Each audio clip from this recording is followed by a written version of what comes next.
আমি বিয়ে করি নাই স্বইচ্ছায়। হ্যাঁ, বাবা আমাকে বিয়ে দিতে চাইছে, আমি বিয়ে করি নাই। সারা জীবনের অর্থ দিয়ে এই নারী জাতির উন্নতির জন্যে এই স্কুলটি প্রতিষ্ঠা করছি নিজে হাতে। সে একজন স্টাফ নার্স ছিল, তার জীবনের সমস্ত সঞ্চয় দিয়ে সেই স্কুলটা দাঁড় করাইছে। আমি আমার বাবার টাকায় লেখাপড়া করি নাই।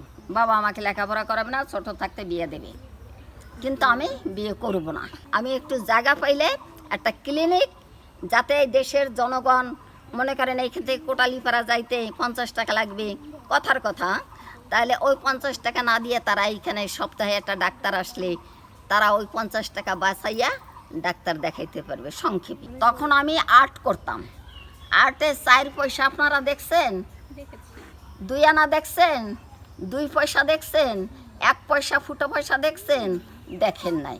আমার কোনো ডিমান্ড ছিল না, যে যা দিত তাই দিয়েই আমি চলতাম। ছোটবেলা থেকেই টাকা অর্জন করছি, টাকা স্কুলের জন্য। মনে করেন 2 টাকা যদি আমি আয় করছি, তাহলে 1 টাকা আমি স্কুলের জন্য থুয়ে দিছি। হ্যাঁ, এইভাবে আমার অর্থায়ন। আমার কিন্তু থাকার জায়গা নাই। এই স্কুলে আমি হইলে আমি কোথায় যাব, কোথায় থাকবো, এখন সেই চিন্তা মাথায় লেগেছে। সে একজন স্টাফ নার্স ছিল, তার জীবনের সমস্ত সঞ্চয় দিয়ে সেই স্কুলটা দাঁড় করাইছে।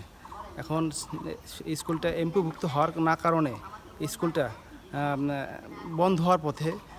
আমাদের এলাকায় কোনো এই স্কুল নেই, গার্লস স্কুল নেই। আমাদের এই স্কুলটা সরকারের কাছে আমরা চাই যে স্কুলটা যাতে আমাদের এখানে এমপিভুক্ত করে দেয়। এমপিভুক্ত করে দেয়, আমাদের এলাকার মেয়ে ছেলে সবাই আমরা উপকৃত হব। এমপিভুক্ত না হওয়ার কারণে অনেক ছাত্রী গার্জিয়ান আমাকে বলে যে ম্যাডামরাই পায় না বেতন, তা কি আর পড়া, কি শিক্ষা দেবে, যার কারণে মেয়েদেরকে অন্য স্কুলে নিয়ে যাচ্ছে।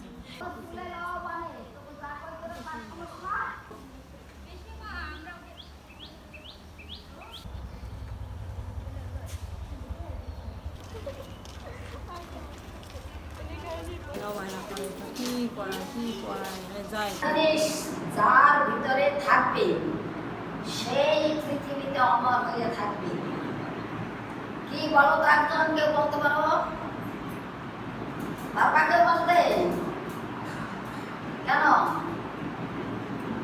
এক হলো জীবনের উদ্দেশ্য, জীবনের টার্গেট, পরিশ্রম, মানসিকতা।